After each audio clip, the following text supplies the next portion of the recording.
안녕하세요. 눈뜨는 인생입니다. 오늘 소개할 책은 부자의 인간관계, 저자는 사이토 히토리, 출판사는 다산 3.0입니다. 늘 하고 있는 일을 스스로 칭찬한다. 살다 보면 왠지 모르게 힘이 나지 않을 때가 있습니다. 특별한 이유 없이 몸과 마음이 지치고 의욕이 전혀 나지 않는 시기는 누구에게나 찾아옵니다. 여기에선 이렇게 가라앉은 기분을 밝고 가볍게 전환시키면서 의욕도 무럭무럭 솟아나게 해주는 비장의 방법을 알려드리겠습니다. 바로 오늘 내가 늘 하고 있는 일을 칭찬하는 것입니다. 오늘은 10,000원 전차로 출퇴근을 하다니 정말 훌륭한걸. 애들한테 웃으면서 대했으니 난 정말 좋은 엄마야. 부하의 장점을 알아주고 칭찬해 준 건 아주 잘했어. 이렇게 자신이 늘 하고 있는 일을 칭찬하면 기분이 벅차올라 내일 또 잘 해보자는 생각을 하게 됩니다. 왜 자화자찬을 하고 나면 의욕이 솟아날까요? 그것은 뇌에 칭찬 회로라고 하는 것이 생기기 때문입니다. 그런데 일본인에게는 겸손한 것이 좋은 것이라고 하는 국민성이 있어 사람들이 평소에 자신을 부정하는 경우가 많습니다. 어차피 나 같은 놈이 뭐. 나한테는 무리야. 나는 그렇게 대단한 사람이 아니야. 이렇게 스스로에게 계속해서 부정적인 말을 하는 것이지요. 그런데 자신에 대해 부정적인 말을 하면 뇌에 스트레스를 줍니다. 그리고 이것을 계속하면 뇌에 불행회로라고 하는 것이 생겨나죠. 이 불행회로가 생겨버리면 매우 성가십니다.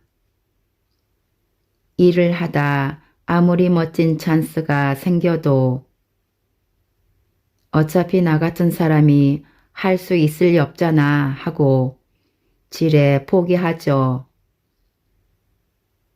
부정적으로 생각하는 버릇이 이미 몸에 배어버렸기 때문입니다. 이런 불행회로를 부숴버리려면 뇌에 칭찬회로를 만들어야 합니다. 칭찬회로를 만드는 방법은 간단합니다. 자기를 칭찬하는 습관이 생기면 칭찬회로가 점점 두터워지고 동시에 불행회로는 점차 가늘어지죠. 하지만 막상 자신을 칭찬하려고 해도 사실상 그렇게 눈에 띌 정도로 일을 잘 해내는 경우가 드뭅니다. 그 중에는 특별히 칭찬할 거리가 없으니 나는 스스로를 칭찬할 수가 없겠군 하고 생각하는 사람도 있을 테고요. 하지만 그렇게 특별한 일을 칭찬하라는 게 아닙니다. 너무나 당연하게 여기고 있을 만큼 일상적인 일에 대해서 칭찬하라는 겁니다. 평소에도 늘 하고 있는 일이기 때문에 자기 자신을 인정하고 칭찬해 주는 게 더 의미가 있는 것입니다. 그도 그럴 것이 늘 하고 있는 일을 계속해 오지 않았다면 지금의 당신은 없을 테니깐요. 자신이 자연스럽게 하고 있는 일은 사실 칭찬받아 마땅합니다. 그러니 늘 하고 있는 일을 칭찬하고 또 칭찬해 봅시다. 며칠간 이렇게 칭찬하는 것만으로도 뇌에 칭찬 회로가 생겨 동기부여가 점차 강화될 것입니다. 설사 10년간 불행 회로가 지배하고 있었다 해도 칭찬 회로가 만들어지는 데에는 그리 많은 시간이 걸리지 않습니다. 빠르면 며칠, 늦어도 한 달 정도면 자신감이 붙고 계속 빠릿빠릿하게 행동할 기분을 불러일으키는 칭찬 회로가 생겨납니다. 매일 자기 전에 내가 오늘 또한 늘 하고 있던 일을 잔뜩 칭찬해 주세요.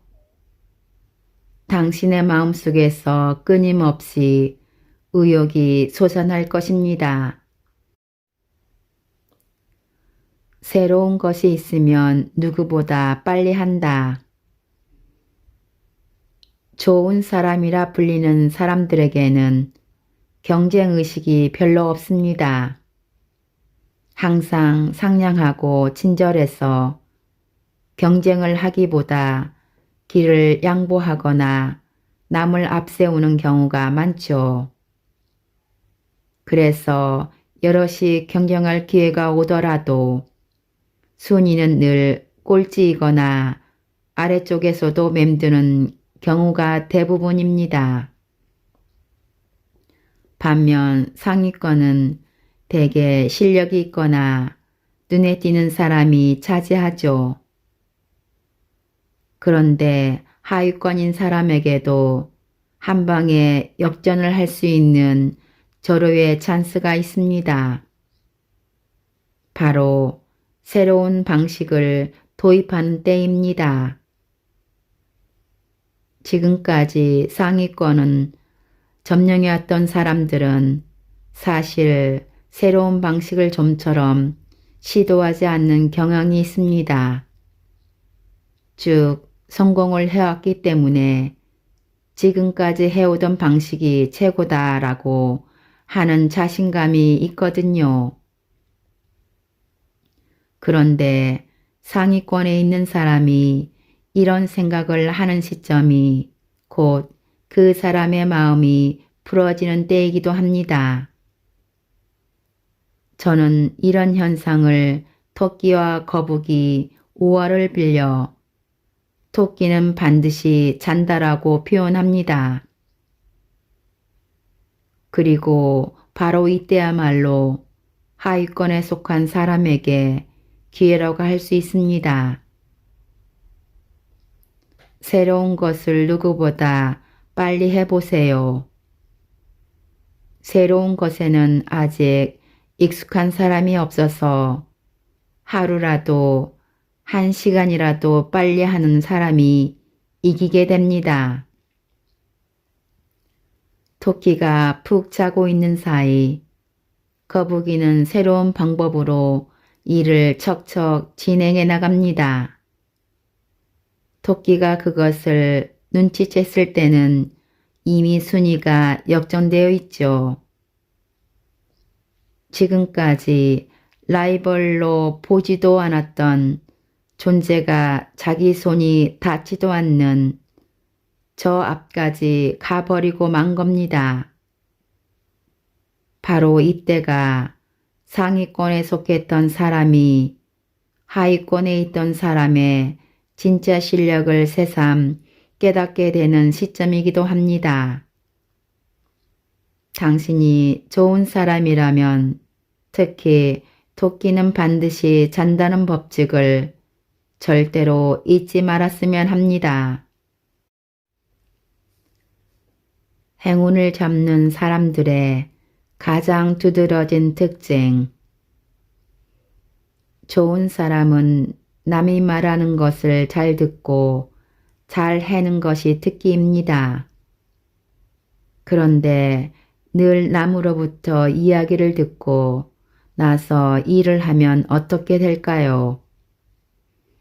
뭔가를 할 때 항상 남의 지시를 기다리는 버릇이 생깁니다. 명심하세요. 바로 이런 수동적인 자세가 당신의 운을 나쁘게 만듭니다. 따라서 행복해지고 싶고 자신의 운을 좋게 만들고 싶으면 자발적으로 무언가를 해야 합니다. 마음이 왠지 가라앉아 있거나 행복감이 잘 느껴지지 않을 때 자신의 마음이 어땠는지, 어떤 생각을 했는지 한번 되돌아봅시다. 오늘은 즐거운 일이 없네. 그래도 누군가가 즐겁게 만들어주지 않을까?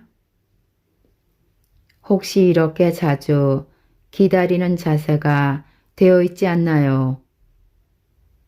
하지만 안타깝게도 이런 사람은 불행합니다. 불행한 사람은 항상 누군가가 행복하게 만들어주기만을 기다리고 있거든요. 그런데 이렇게 기다리는 것만으로 무언가 좋은 일이 일어나지 않아요. 아닙니다. 절대로 그렇지 않습니다. 기다린다 해도 아무 일도 일어나지 않습니다. 이렇게 불행한 마음으로 기다려봤자 오는 것이라곤 병이나 트러블, 세무새 감사 따위 뿐 즐거운 일은 일어나지 않습니다. 즐거워지고 싶으면 먼저 본인부터 움직여야 합니다. 다시 말하지만 누군가가 와서 당신을 즐겁게 만들어주는 일은 없습니다. 쉽게 예를 들어 보겠습니다. 디즈니랜드에 가고 싶으면 어떻게 해야 할까요? 집을 나서서 어떻게든 디즈니랜드의 입구까지 가야만 합니다. 자신을 즐겁게 만드는 일도 이와 마찬가지입니다. 당신이 가만히 집에서 기다린다고 디즈니랜드가 집으로 오는 일은 없죠. 미키마우스가 당신 집을 찾아오는 일도 없고요. 미키마우스를 만나고 싶으면 무조건 자기 발로 직접 디즈니랜드에 가야만 합니다. 그리고 여기에 덧붙여 스스로 디즈니랜드에 가서 미키마우스를 직접 보는 것보다 더 큰 행복을 느낄 수 있는 방법이 있습니다. 본인이 미키마우스 인형 옷을 입고 양로원이나 요양원을 돌면서 사람들을 즐겁게 해주는 것입니다. 그렇게 자발적으로 남을 즐겁게 만들 수 있을 때 스스로 행동한다는 건 얼마나 즐거운 일인가 하는 깨달음을 얻게 됩니다.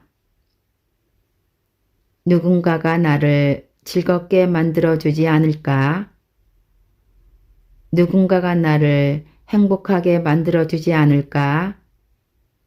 다시 말씀드립니다만 그런 일은 불가능합니다. 당신이 스스로 무언가를 해서 그것으로 남을 기쁘게 할 때 깊은 행복을 느낄 수 있습니다. 그리고 그때 당신의 운도 비약적으로 좋아집니다. 최선을 다해야 하는 때는 언제나 지금이다.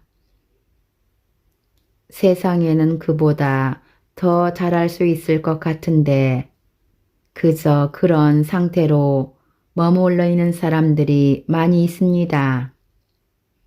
그것은 자기 힘을 끝까지 다 쓰지 않아서입니다. 그런데 그런 사람들은 꼭 이렇게 말합니다. 지금은 최선을 다하지 않고 있을 뿐이야. 그러면 최선을 다하는 때는 언제 오는 걸까요? 지금 전력을 다하면 손해야 라고 생각해서 힘을 다 쓰지 않고 있는 것일 테지만 정말 그럴까요? 다음을 꼭 명심하시길 바랍니다. 항상 바로 이 순간이 최선을 다해 자기 안에 있는 힘을 다 쏟아 부어야 할 때입니다. 있는 힘을 다 끌어내 모든 것을 쏟아붓고 다 비워냈을 때 그 안에서 또 다른 번뜩이는 생각과 아이디어가 솟구치는 법입니다. 모든 것을 쏟아붓지 않은 사람에게는 새로운 생각도 떠오르지 않습니다. 신은 태만한 사람을 정확하게 체크하고 있습니다. 위에서 내려다보면 전력을 다하는 사람과 다하지 않는 사람이 눈에 다 보이기 마련입니다. 그러니 자기가 가지고 있는 것을 지금 모두 다 쏟아부으세요. 쏟아붓고 비워내면 새로운 아이디어와 생각, 그리고 새로운 만남과 기회 같은 것들이 문득 찾아오는 때가 옵니다. 자존감이 높을 때 도전도 쉬워진다. 저는 마지막에는 반드시 성공할 거예요. 우리는 이런 강한 믿음을 갖고 있는 사람을 자존감이 높다라고 말합니다. 운이 좋은 사람, 성공을 거머쥔 사람은 이런 자존감이 유독 높다고 할 수 있습니다. 예를 들어 일을 하다 상사에게 크게 혼날 만한 실수를 했다고 칩시다. 이 경우에 자존감이 높은 사람은 이번에는 실수했지만 다음에는 그 부분을 고치면 돼. 그러니까 내일은 분명히 더 잘할 수 있을 거야 하며 자신을 바로잡는 데 빠릅니다. 그리고 다음 날에도 과감하게 도전하기 때문에 결국 마지막에는 잘 될 수밖에 없는 겁니다. 반대로 자존감이 낮은 사람은 자신을 바로잡는데 아주 오래 걸립니다. 한번 실수를 하고 나면 애초에 나 같은 건 안 돼. 거봐, 이번에도 실수할 거라고 했잖아. 라며 자기 비하를 하기 시작합니다. 그리고 다음 도전을 할 때까지 시간을 질질 끌면서 고민만 하거나 도전하는 것 자체를 포기하죠. 그러나 이 사실을 잊지 마세요. 지구는 행동의 별입니다. 따라서 행동을 해야만 모든 행복과 재수와 운이 들어오게 됩니다. 따라서 운이 좋은 사람이 되려면 몇 번이라도 과감하게 도전해야 합니다. 솔직히 말씀드리면 운세를 높이는데 행동하는 것 말고는 특별한 비법이 없습니다. 또 자신 안에 자존감을 항상 가득 채워 놓아야 합니다.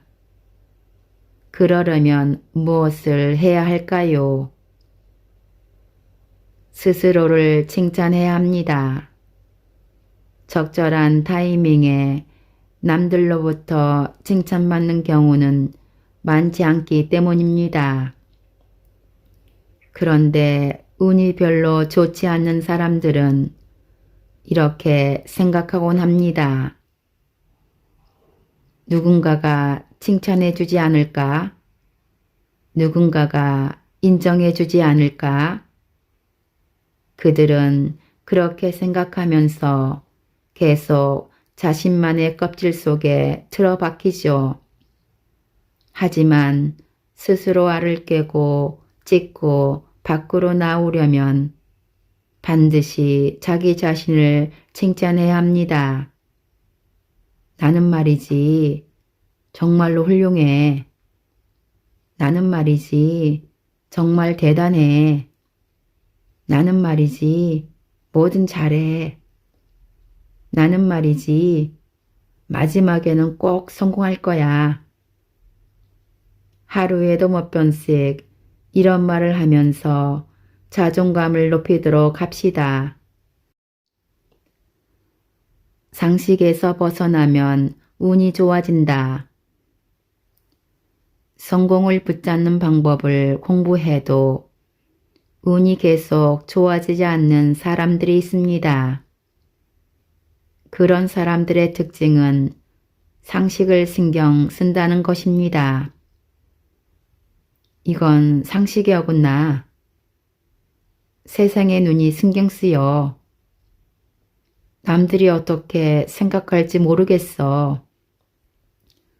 이렇게 상식을 일일이 신경 쓰고 있다면 시간이 아무리 지나도 진심으로 즐거운 삶은 살 수 없습니다. 만약 세상의 상식이란 게 맞는다고 한다면 지금 일본에 이렇게나 불행한 사람들이 많지는 않을 겁니다. 그럼 상식만으로는 행복할 수 없다는 건 어떤 것을 의미할까요? 이는 상식이란 것을 다시 한번 생각해 보지 않겠습니까? 라고 하는 신으로부터 온 알림이라 할 수 있습니다. 나는 평범한 게 좋아 라고 한다면 상식을 신경 쓰는 것도 중요합니다만 만약 나는 평범함을 넘어서 특별해지고 싶고 정말 행복해지고 싶어 라는 마음이 있다면 상식을 버리지 않고는 불가능합니다. 운을 더 좋게 만들기 위해서는 상식을 뛰어넘는 사고를 한다. 이 말을 가슴에 꼭 새겨두고 모든 일에 적용해 보세요. 걱정은 방어 본능에 불과하다. 곤란한 일이 생겨 앞날이 캄캄할 때마다 지금부터 앞으로 쭉 이 상태가 이어지는 건 아닐까, 점점 더 나빠지는 건 아닐까 하며 끊임없이 걱정하는 사람이 있습니다. 하지만 잘 생각해 보면 이건 아직 일어나지도 않은 일에 대한 걱정입니다. 즉, 아직 일어나지도 않은 일에 대해서 부정적인 상상을 계속하고 있다는 뜻이지요. 일어나지도 않은 일을 가지고 나쁘게 생각하면 당신의 소중한 에너지가 점점 소모됩니다. 그리고 그 에너지를 운을 좋게 만드는 일에 쓸 수 없게 되죠. 애초에 걱정이라는 마음은 나쁜 것이 아니었습니다. 우리가 태어날 때부터 갖고 있는 방어 본능이라 할 수 있거든요. 아주 먼 옛날 인간이 집이라는 울타리 밖에서 살던 시절에는 아주 작은 소리가 나도 맹수에게 습격받지 않도록 서둘러 도망가야 했습니다. 또 추울 때는 얼어 죽지 않도록 서둘러 입을 거리나 먹을 거리를 모아야 했죠. 그러한 몸을 지키기 위한 본능이 걱정이라는 능력이 되어 지금의 우리에게도 남아있는 것입니다. 하지만 지금 우리에게는 안전하고 따뜻한 집이 있습니다. 겨울에 입을 것이 없어도 유니클로나 시마물에 가면 싸고 좋은 옷이 잔뜩 있지요. 먹을 것을 서둘러 모으지 않아도 편의점에 가면 맛있는 먹거리를 바로 살 수 있고요. 따라서 우리의 마음을 덮쳐오는 걱정이란 그런 건 그렇게까지 심각하게 생각하지 않아도 될 것들이 대부분입니다. 걱정이 많은 사람들은 걱정이 밀려오면 잠을 이루지 못하기도 하죠.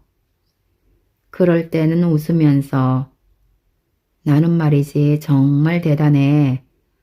먼 옛날에 방어 본능이 깨어났잖아 라고 생각하세요.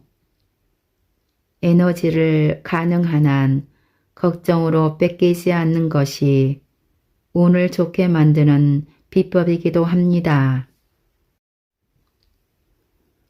부정적인 말은 에너지를 빼앗는다. 나는 뭘 해도 운이 좋아지지 않아 라며 한탄하는 사람들이 있습니다. 이럴 때는 원인을 생각해야 합니다. 그럼 그렇게 한탄하는 사람들의 운이 좋아지지 않는 이유는 무엇일까요? 바로 부정적인 말을 자주 사용한다는 점입니다. 나는 왜 이렇게 재수가 없지? 나는 왜 이렇게 운이 나쁘지? 분명히 또 나쁜 일이 일어나겠지? 이런 부정적인 말을 하게 되면 당신의 몸속에서 에너지가 빠져나가 버립니다. 이를 증명하는 재미있는 실험을 한번 해봅시다. 검지와 엄지로 동그라미를 만들어 보세요. 그 동그라미가 떨어지지 않도록 손가락에 힘을 꾹 줍니다. 그리고 재수없다, 재수없다, 재수없다 라고 계속 말하면 검지와 엄지를 누군가에게 잡아당기도록 해봅시다. 그러면 신기하게도 검지와 엄지는 툭 가면서 아주 간단히 떨어집니다. 이번에는 반대로 재수가 좋다, 재수가 좋다, 재수가 좋다 라고 반복하면서 누군가에게 검지와 엄지를 잡아당기게 해보세요. 어떤가요? 검지와 엄지에 꾹 힘이 잔뜩 들어가 좀처럼 떨어지지 않을 겁니다. 이것을 링 테스트라고 합니다. 그 사람이 입에 담는 말에 따라 몸에 힘이 들어가는지 빠지는지를 간단히 알 수 있는 방법이죠. 재수가 좋아 라고 말하는 것만으로 검지와 엄지에 힘이 꾹 들어간다는 건 무엇을 뜻할까요? 그렇게 말하는 것만으로도 몸속에서는 신기한 힘, 즉 재수의 힘이 채워진다는 것을 뜻합니다. 반대로 재수가 없어 라고 부정적인 말을 하는 것만으로 몸속에 힘이 빠지고 의욕이 사라지게 되죠. 아시겠습니까? 부정적인 말을 하면서 생활한다는 것은 몸속의 힘을 빠지게 하고 가장 약한 상태로 살아가게 된다는 것을 뜻합니다. 이런 약한 상태로 살아가면 누가 조금만 신경 쓰이는 말을 하거나 조금이라도 불안해지는 이야기를 해도 금방 마음이 닫혀버립니다. 그래서 부정적인 생각이 점점 더 증폭되는 겁니다. 그렇기에 말이란 중요합니다. 기분이 우울할 때 나는 재수가 없나 봐 라고 말하는 것은 간단합니다. 하지만 그렇게 말하는 순간 몸속의 힘이 점점 빠져나가 가장 약한 상태가 된다는 점을 잊지 않았으면 합니다. 반대로 난 정말 재수가 좋아 라고 말하는 것만으로도 몸속에 힘이 차올라 마음이 튼튼해질 수 있습니다. 그런 상태의 사람에게는 그야말로 재수가 있는 일만 계속 일어나게 됩니다. 지금까지 부자의 인간관계에서 일부 요약 발췌하여 읽어드렸습니다. 눈뜨는 인생의 리뷰 한마디는 아래 댓글에 있습니다. 감사합니다.